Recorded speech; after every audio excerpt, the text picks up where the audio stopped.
Tervetuloa Galleria Tärinään Riihimäen matkakeskuksessa. Minä olen Maarit Tanskanen ja täällä on minun taidenäyttelyni. Tässä tämänvuotisia töitäni Revontuli. Ja Jeesuksen voittoisa palvelu, niin miten minä sen Raamatusta ymmärrän luettuani. Ja kaapelitöitä Kalliaisen poslimaalla ja eläimiä.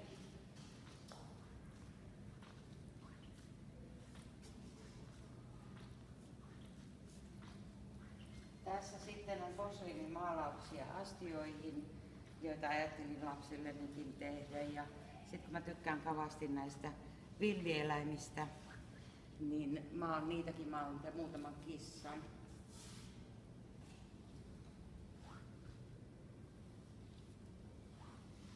Ja tässä kanssa astioita lisää.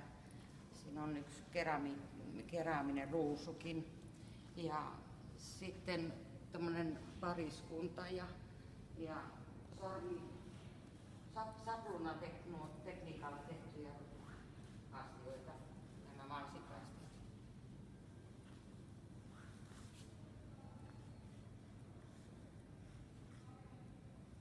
Ja tässä on mun tekemiä käsitöitä. Niitä tein 80-luvun jälkeen. Ja sitten täällä on muutama posliinimaalauskin ja ristipistotaulu eläimistä. Ja tässä olen tehnyt semmoisen ristipistoilla semmoisen suurennuksen, että sai vähän ryijyn kokoisen, semmoisen kuin halusin tehdä.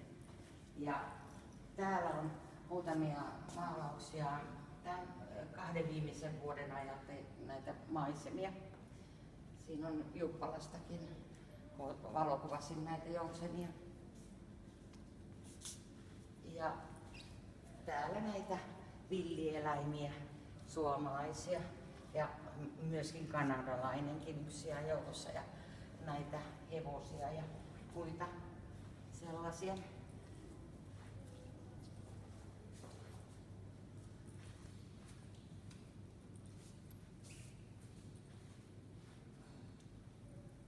Ja lisää metsäneläimiä. Ja sitten tullaankin tähän tiikeriin.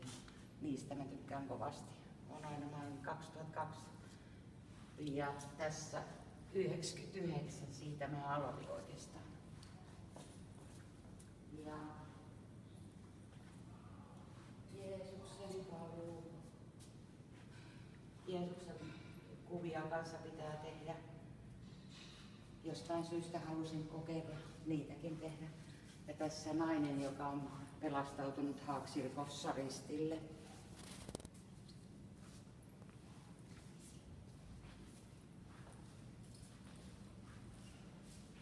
Ja tässä on sitten sellaisia maalauksia, jotka tein sillai lehdikirjoista, että tein jäljennöksen ja halusin harjoitella näiden maalaamista. Yleensäkin maalaamista, ihmisten tekemistä ja muuta, että ne oli niin mielenkiintoisia. Siksi tein, ja siinä on nämä eläimet, joista mä kovasti tykkään. Ja tässä on vähän tuoreempi, 13 tehty kuva. Ja tässä on näitä roboaiheita, joista mä tykkään kovasti. Ja tässä on mun mielikuvituslampaat. Ja täällä on sitten ruusuja tai alppiruusuja ja näitä, sitten tämä uni kertoo tässä kuolleita kaloja ja siellä on se unen mörkö ja siellä on hevonenkin ja kevätkesä ja syksykesä veden alla. Unessahan voi nämä kaikki muuttua. Sitten tässä on tehty tämmöisiä 1700-luvun alun töihin muutettu omat kasvot ja maisema toisesta taulusta. Ja tässä on mun tyttäreni ja poikani ja hänen koiransa ja meidän kissa.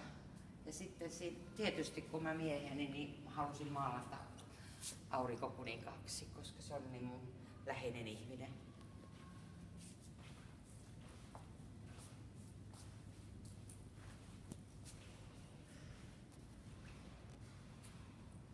Kiitoksia.